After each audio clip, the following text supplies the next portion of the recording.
हम सब अपने जीवन काल में सैकड़ों बंधनों को जन्म देते हैं। कुछ बंधन ऐसे होते हैं जो हमारे चित्त के साथ जुड़ जाते हैं, वो हमें बेहद प्यारे लगते हैं, किंतु वो बंधन यदि टूटता दिखाई दे तो हमारा जीवन असंतुलित हो जाता है। ऐसा क्यों?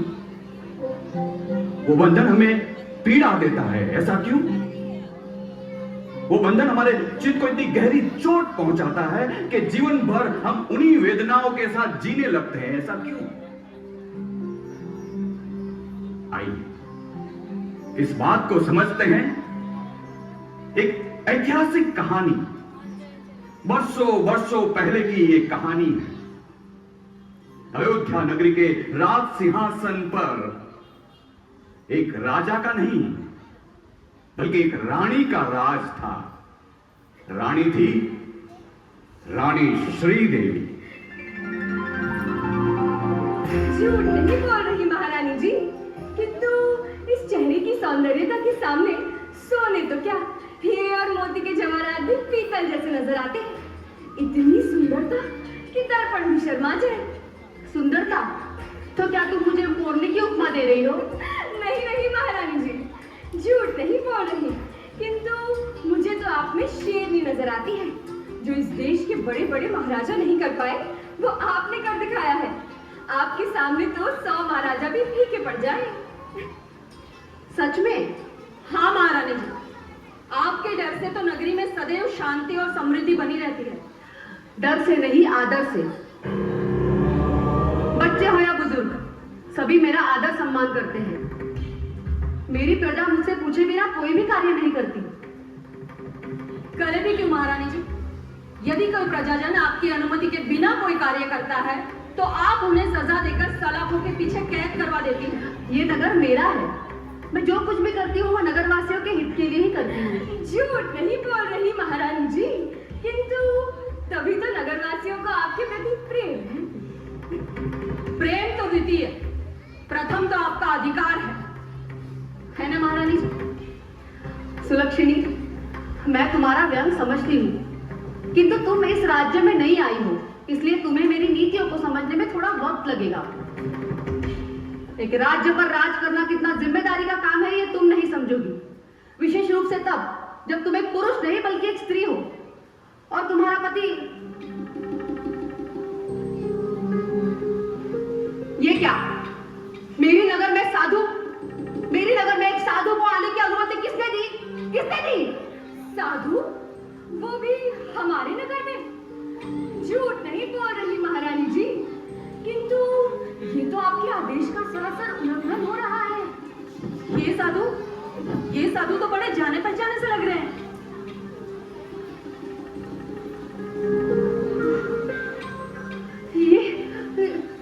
ये तो स्वयं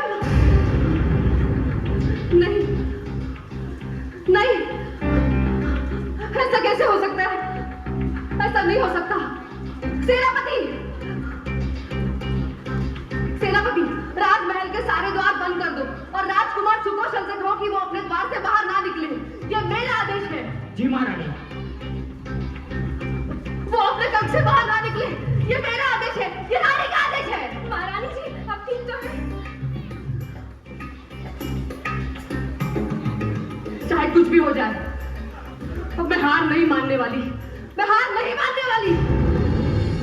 इतना क्रोध? महारानी जी, एक साधु को देखकर आप इतना क्रोधित क्यों हो रहे हैं? आखिर बात क्या है? चाहे कुछ भी हो जाए, इस बार मैं हार नहीं मानने वाली।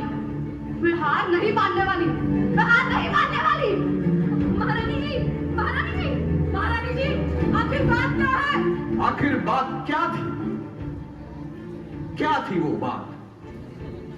एक साधारण साधु देख महारानी श्रीदेवी इतना क्रोध भाव क्यों महसूस कर रही थी?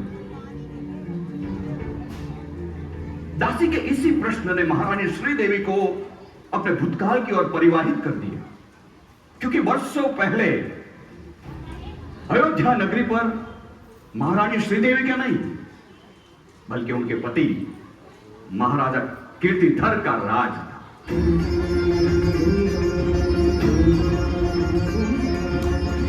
शक्तिशाली, बलवान, सर्वगुण संपन्न राजा कीर्तिधर और रानी श्रीदेवी का दाम्पत्य जीवन अत्यंत सुखमय था, प्रसन्न दाम्पत्य जीवन।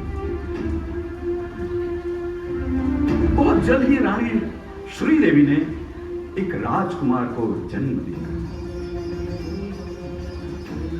राजकुमार सुकौशल राजा कीर्तिधर और रानी श्रीदेवी एक दूसरे से अत्यंत प्रेम करते थे।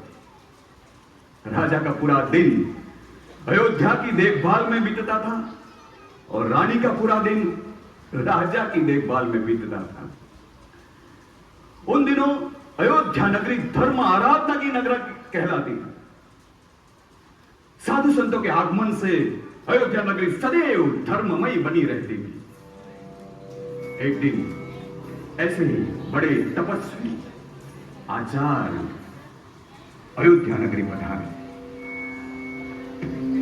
राजा कीर्तिधर ने आचार्य के आगमन की खबर मिलते ही आचार्य दर्शन के लिए उनके पास जाते हैं।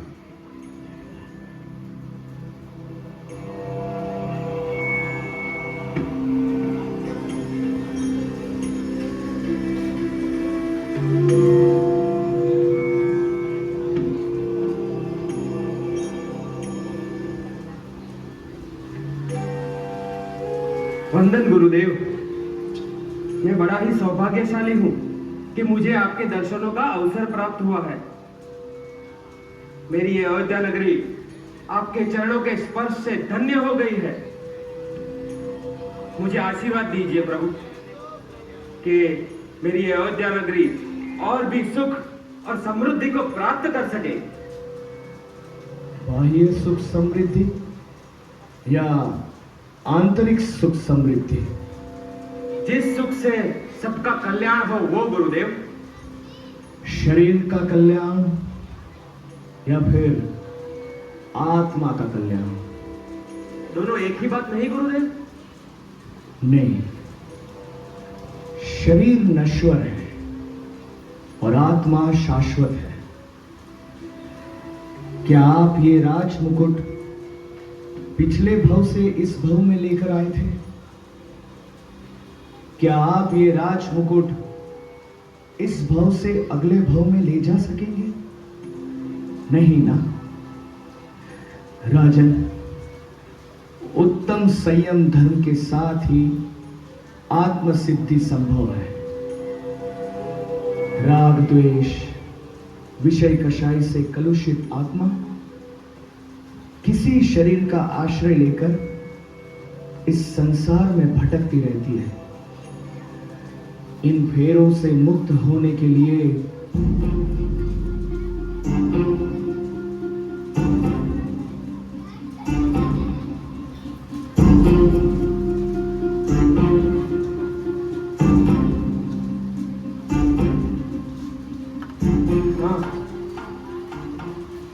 सच में मेरे साथ अगले भाव में ये राजमुकुट नहीं जाएगा।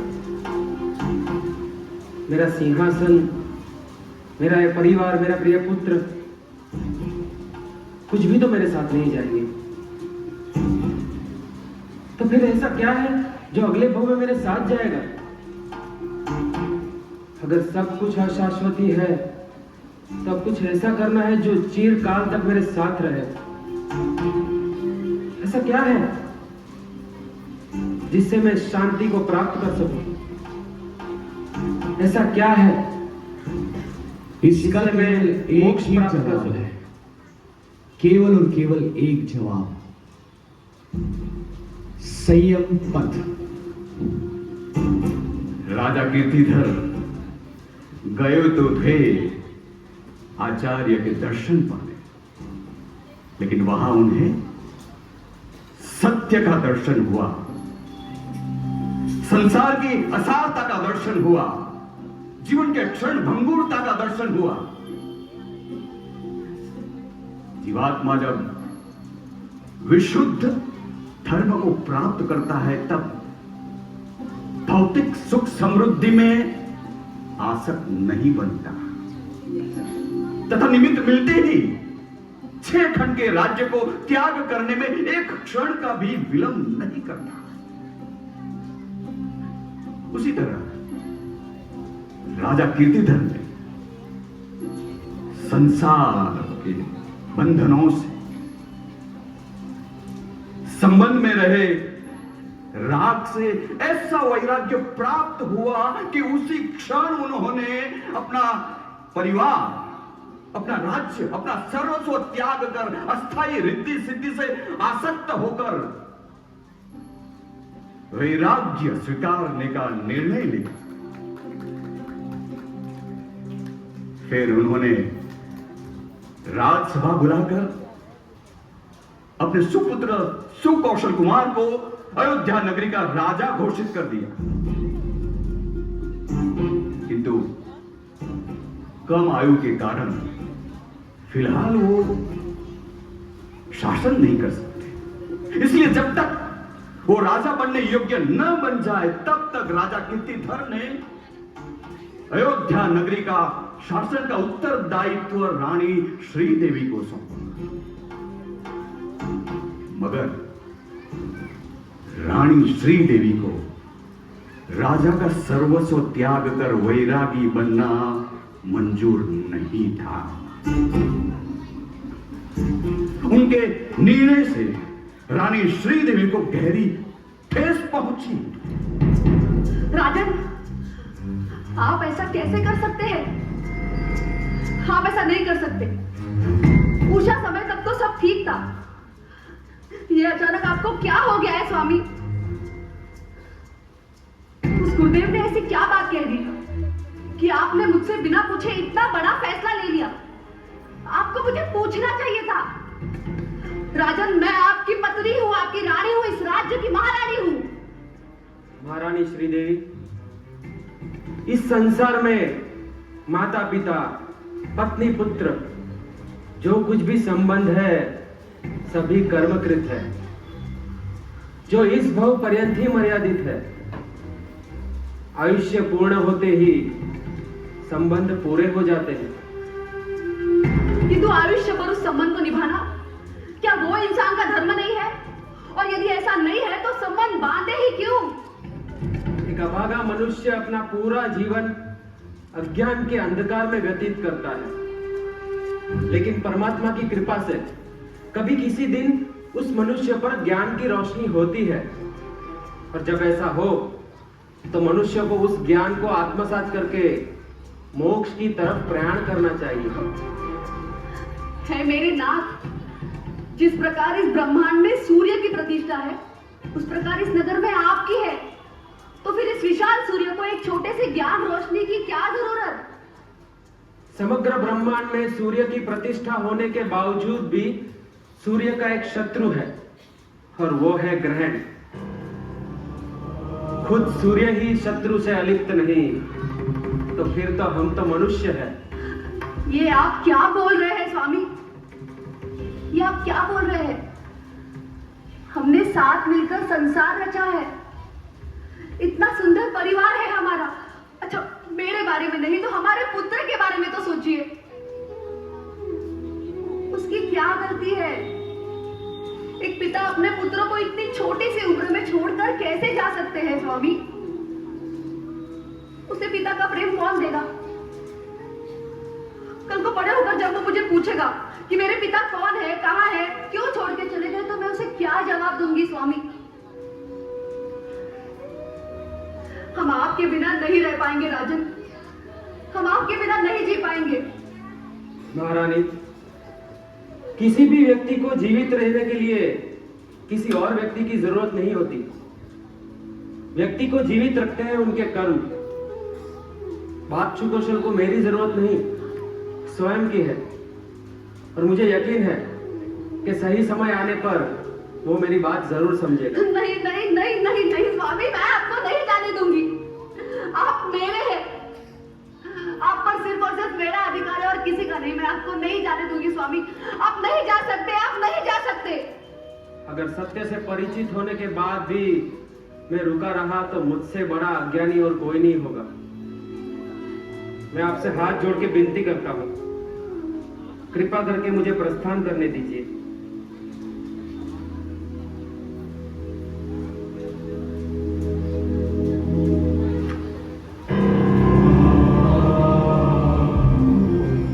मेरी जिंदगी बर्बाद करके मोक्ष ढूंढने चले हैं। तड़पोगे राजन, जिंदगी भर तड़पोगे। जिस रानी के सौंदर्य को पाने के लिए हजारों सैकड़ों राजा युद्ध करने के लिए तैयार हो जाए, ऐसी रानी को इस तरह निस्सहाय छोड़ के जाने वाले कायर मैं तुम्हें कभी माफ नहीं करूंगी। देखो देखो, अयोध्या के इस राजा को देखो, जो मुंह छुपाकर सन्यास के बहाने अपनी जिम्मेदारियों से भाग रहा है। देखो इसे। लेकिन अब मैं दिखाऊंगी राजा कैसा होता है। अब इस राज्य पर शासन करेगी एक रानी। एक माता अपने पुत्र को इस विश्व का सबसे बड़ा वीर योद्धा बनाएगी। एक ऐसा वैभवशाली राजा जो सदियों पहले ना किसी ने देखा था और ना सदियों तक कोई देखेगा।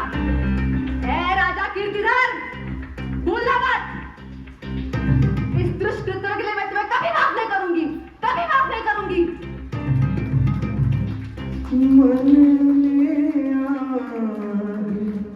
नयन में आंसू, अंतर में अंगारे, मन में आग, नयन में आंसू, अंतर में अंगारे। तड़पोगे राजन कीर्तिधर, मोक्ष को ढूंढने वाले, मन में आग, नयन में आंसू, अंतर में अंगारे। स्वार्थ, स्वार्थ यह संसार का दूसरा नाम है। जब तक हम किसी के काम आते हैं, सिर्फ तब तक उनके हृदय में हमारे प्रति आदर भाव होता है ना। राजा कीर्तिधर ने अपना सर्वस्व त्याग करने की बात रानी श्रीदेवी को कही, तब उनके मन में जो स्वार्थ भाव था वो चीख चीख कर उन्हें पुकारने लगा। महारानी श्रीदेवी कहती तो थी कि वो राजा से अत्यंत प्रेम करती है, किंतु उन्हें अपने स्वार्थ के बंधनों में कैद रखना वो प्रेम है। मनुष्य में जब स्वार्थ की अतिशयोक्ति हो जाती है, तब अधिकार भाव जन्म लेता है और वो दूसरे मनुष्य पे वो अधिकार भाव जमाने की कोशिश करने में लग जाता है, जैसे महारानी श्रीदेवी ने किया, और खुद को क्रोध की अग्नि में जलता पाया।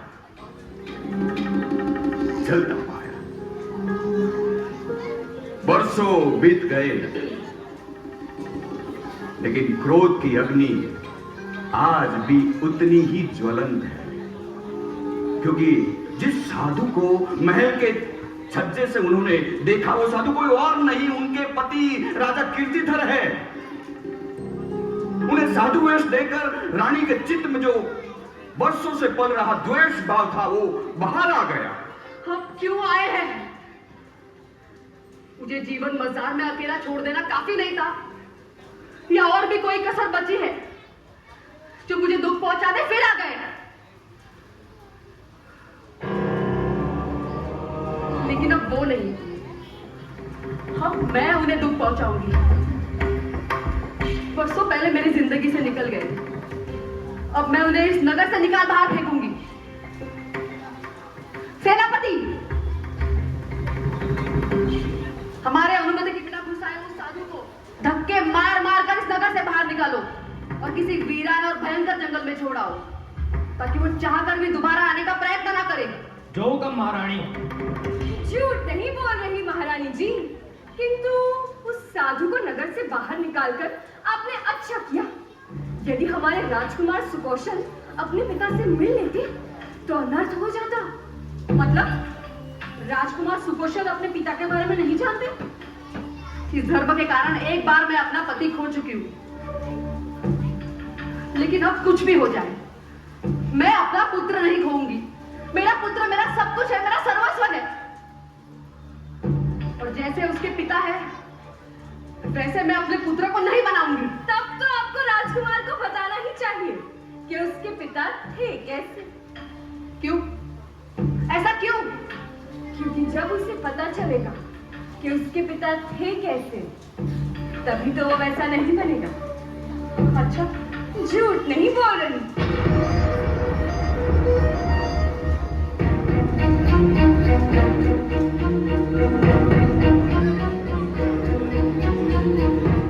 अरे ओ साधु, ओ यहाँ क्या कर रहे हो? किसको पूछ के आए इस नगरी में? चलो निकलो, चलो। अरे देख क्या रहे हो? चलो निकलो।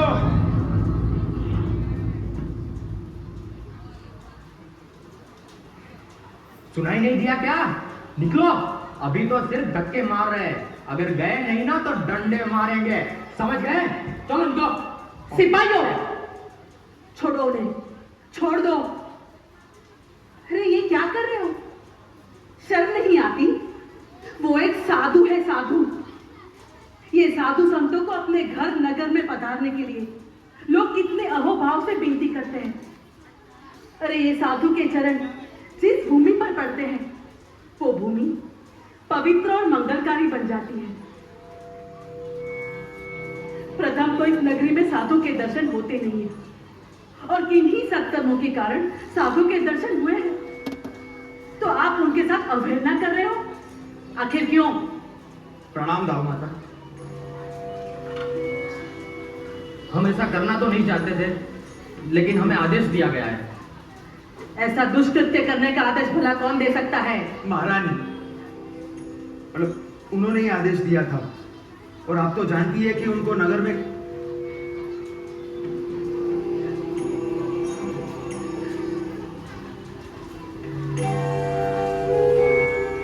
मथेन मंदामी मुनिवर, मैं राजकुमार की धाव माता हूँ।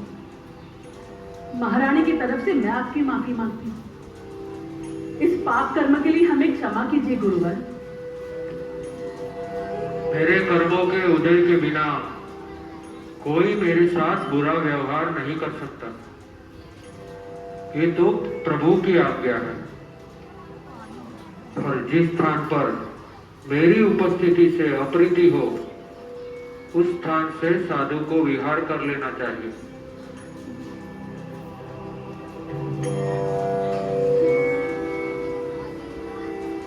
माफ कीजिए मुनिवर, हम आपको बाहर छोड़ देते हैं। आइए। ये आवाज, ये मुखाकृति, ये शब्द, ये आवाज कुछ जानी पहचानी सी लग रही है। ये तो स्वयं राजा कीर्तिधर, राजा कीर्तिधर। समझ में आया कि महारानी ने इतना क्रूर आदेश क्यों दिया। सिपाहियों, सिपाहियों, सिपाही साधु को अयोध्या नगर के बाहर जंगल में छोड़ा है। धाव माता विचारों के भवंडर में फंस गए। उन्हीं के समक्ष साधु का ऐसा अपमान होते हुए देख उन्हें बहुत दुख हुआ। दिन पसार होते गए। वहां महारानी श्रीदेवी और उनकी दासियां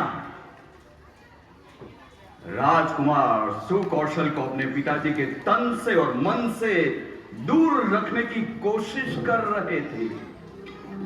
मुझे लगता है कि धनुर्विद्या में और प्रभुत्व प्राप्त करने के लिए कलाचारी से शिक्षा के पश्चात भी मुझे अधिक से अधिक अभ्यास करने की आवश्यकता है। बेटा, तुम बिल्कुल अपने पिताजी की तरह सोचते हो, बिल्कुल उन्हीं की तरह बात करते हो। तुम उनसे भी विशेष धनुर्धर बनोगे। झूठ नहीं बोल रही महारानी जी, किंतु मुझे नहीं लगता कि राजकुमार बिल्कुल भी अपने पिता जैसे हैं। जो सच्चा राजा, सच्चा योद्धा होता है, वो दूसरों को ऐसे बेसहारा छोड़कर थोड़ी जाता है। तुम बिल्कुल सही कह रही हो बेटा। सच कहो तो उन्हें तुम्हारी चिंता कभी थी ही नहीं। उन्होंने जाने से पहले एक बार भी नहीं सोचा कि उनके जाने के बाद तुम्हारा क्या होगा। तुम्हें सिंहासन के योग्य कौन बनाएगा? राजकुमार, आप ही देखिए ना, आमतौर पर एक पिता अपने पुत्र और अपने परिवार के लिए अपना सब कुछ त्याग देते हैं, लेकिन राजा कीर्तिधर ने अपनी ही खुशी के लिए अपना परिवार त्याग दिया। वो तो धन्य है रानी श्रीदेवी का, जो आपको माता और पिता दोनों का प्रेम दे रही है। झूठ नहीं बोल रही। हाँ माता, हाँ, आप कब आई? अंदर आइए ना।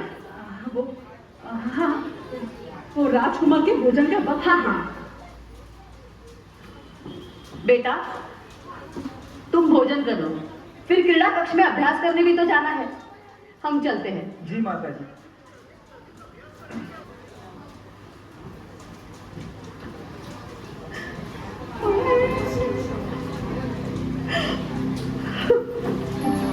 माता, माता आप रो क्यों रहे हो? बताइए ना माता। राजकुमार, मुझे माफ कर दीजिए, मुझसे और नहीं रहा जाता। और नहीं रहा जाता? इसका क्या मतलब हुआ? आइए, यहाँ आइए। आप शांत हो जाइए, शांत हो जाइए। यहाँ बैठिए। बताइए ना माता, आप रो क्यों रहे हो? अपने पुत्र को नहीं बताओगे? क्या कहूँ बेटा, महारानी ने तुम्हारे पिता के बारे में जो कुछ भी कहा है वो सत्य नहीं है। वो बिल्कुल वैसे नहीं है। क्या? हाँ बेटा, वो तो एक दिव्य आत्मा है, जैन धर्म के आराधक, प्रभु के उपासक, ऐसे दृढ़ धर्मी जो परम सत्य का ज्ञान पाकर अपने आत्मा का उद्धार करने पश्चाताप से भरे इन कांटों पर निकल पड़े हैं। राजकुमार, उन्हें आपसे बहुत प्रेम और लगाव था, किंतु वो वात्सल्य सिर्फ आप तक सीमित ना रहकर जगत के सर्व जीव प्रति व्याप्त हो गया। बस इतना ही नहीं, किंतु आप अपने पिताजी से ना मिल सको, इसलिए महारानी ने उन्हें अपमानित करके धक्के मार मार कर नगरी से बाहर निकलवा दिया। क्या? नहीं नहीं, ये तो बिल्कुल अच्छा नहीं हुआ। मैं स्वयं उनके पास जाकर क्षमा मांगना चाहता हूँ। माता, मैं मेरे पिता से मिलना चाहता हूँ। क्या आप जानते हैं कि इस समय वे कहाँ हैं? हाँ हाँ राजकुमार, आइए, मैं आपको उनके पास ले चलती हूँ। आइए।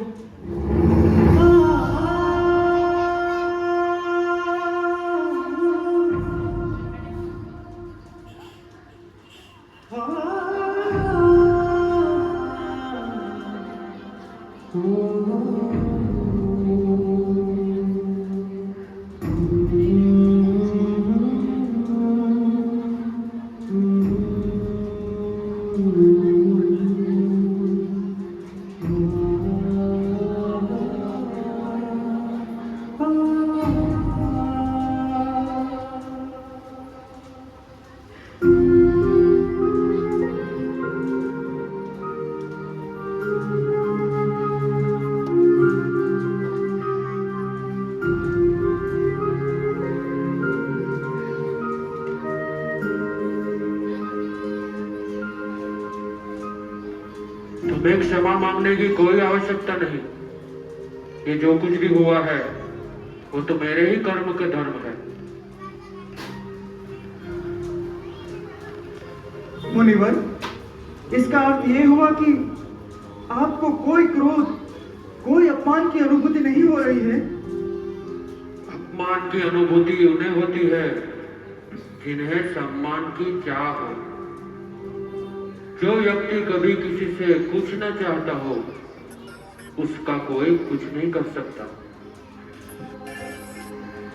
मुनिवर, क्या आप जानते हैं कि मैं कौन हूँ? वस्त्रों से तो आप राजा प्रतीत होते हो।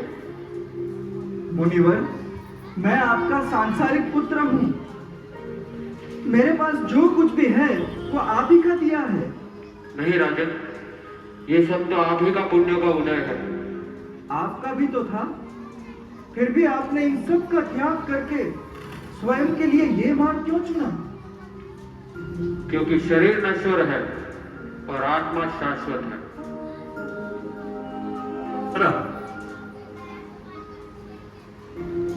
इतिहास ने खुद को दोहराया। अपने पिता मुनि के दर्शन से राजकुमार सुकौशल को सम्यक दर्शन प्राप्त हुआ और उन्होंने अपने पिता मुनि के बताए हुए मार्ग पर चलने का संकल्प ले लिया। वही के वही अपने राज वस्त्रों का त्याग कर, दीक्षा अंगीकार कर अपने पिता मुनि के साथ आत्मविशुद्धि के लिए चल पड़े। समग्र अयोध्या नगरी को इस बात का पता चला, लेकिन जब महारानी श्रीदेवी को इस बात का पता चला तब नहीं नहीं नहीं, यह कतई संभव नहीं। महारानी, उस साधु को तो सिपाही नगर के बाहर छोड़ आए थे ना, तो राजकुमार उन तक पहुंचे कैसे? मैं यह बिल्कुल होने नहीं दूंगी। वो मेरा पुत्र है, मेरा। मैं उन्हें मेरे पुत्र को मुझसे छीनने नहीं दूंगी। यदि उन्होंने ऐसा किया तो मैं उन्हें जीवित नहीं रखूंगी। मुझसे ही गलती हो गई। मुझे इन्हें इस नगर से नहीं, इस राज्य से कोड़े मार मार कर बाहर निकाल देना चाहिए था, लेकिन मैंने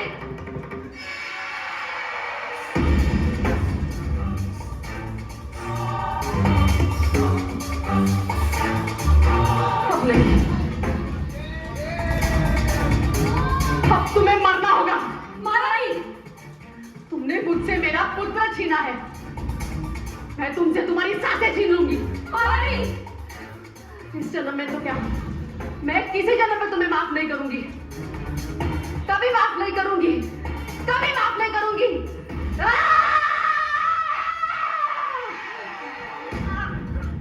महारानी, महारानी, महारानी, महारानी, महारानी, महारानी,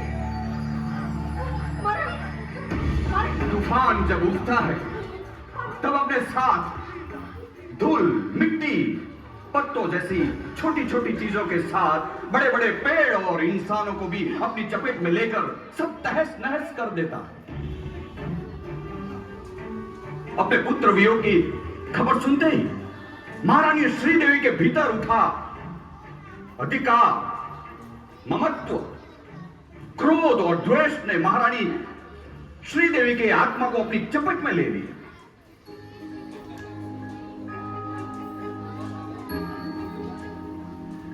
अधिकार भाव जब मनुष्य में अधिकार भाव जन्म लेता है,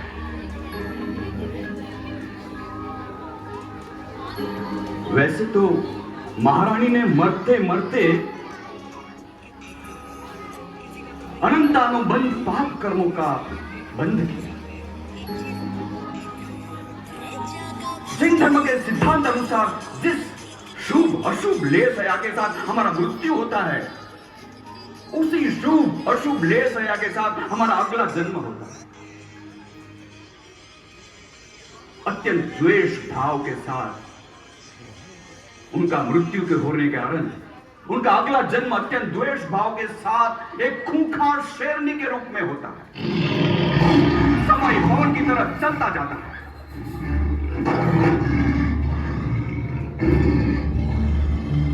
बरसों बीत गए। एक दिन कीर्तिधर मुनि और सुकौशल मुनि विचरते विचरते एक जंगल में आ गए। वहां एक पेड़ के नीचे दोनों ने धर्म आराधना का आरंभ किया। उसी वक्त उस शेरनी की नजर उन दोनों पर पड़ती है। उन दोनों को मुनिवेश में देखकर शेरनी के अंदर जो द्वेष के संस्कार थे वो जागृत हो जाते हैं। कीर्तिधर मुनि को देखते ही शेरनी अपना आपा खो देती है और अत्यंत क्रोध भाव से दहाड़ते दौड़ते हुए कीर्तिधर मुनि की ओर छलांग लगाकर उन पर प्रहार कर देती है।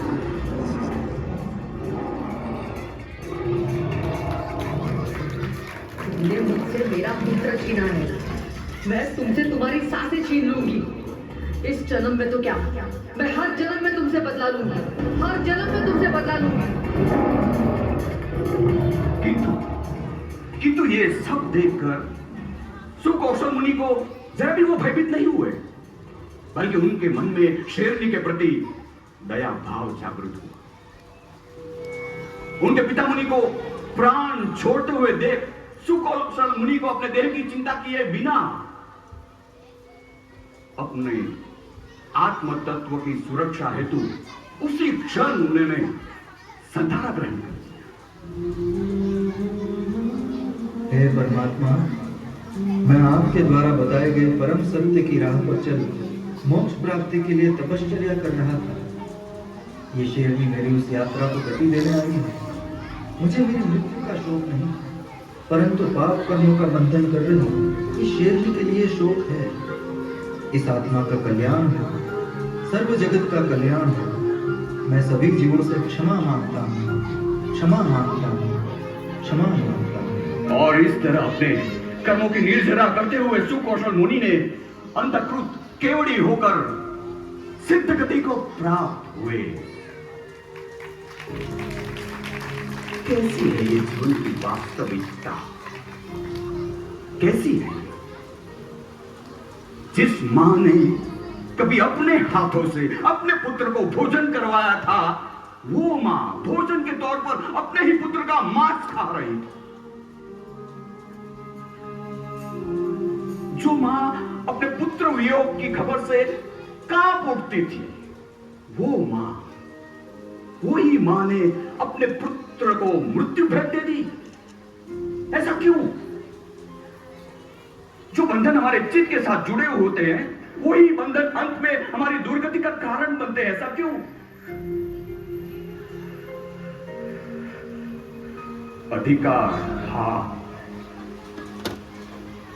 अधिकार भाव ही है जो मनुष्य के दुर्गति का कारण बनता है। आया कहाँ से कहाँ है जाना, आया कहाँ से कहाँ है जाना, ढूंढ लेती जाना चेतन, ढूंढ लेती जाना।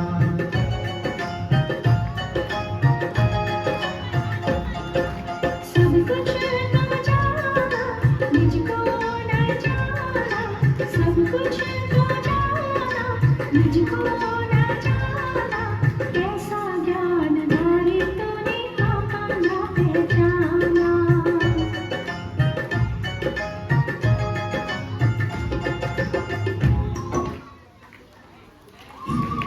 बहुत ही बढ़िया प्रस्तुति, बहुत ही शानदार। कैसा लगा सभी को यह मंचन? एक बार जोरदार ताली बजा दी सब लोग।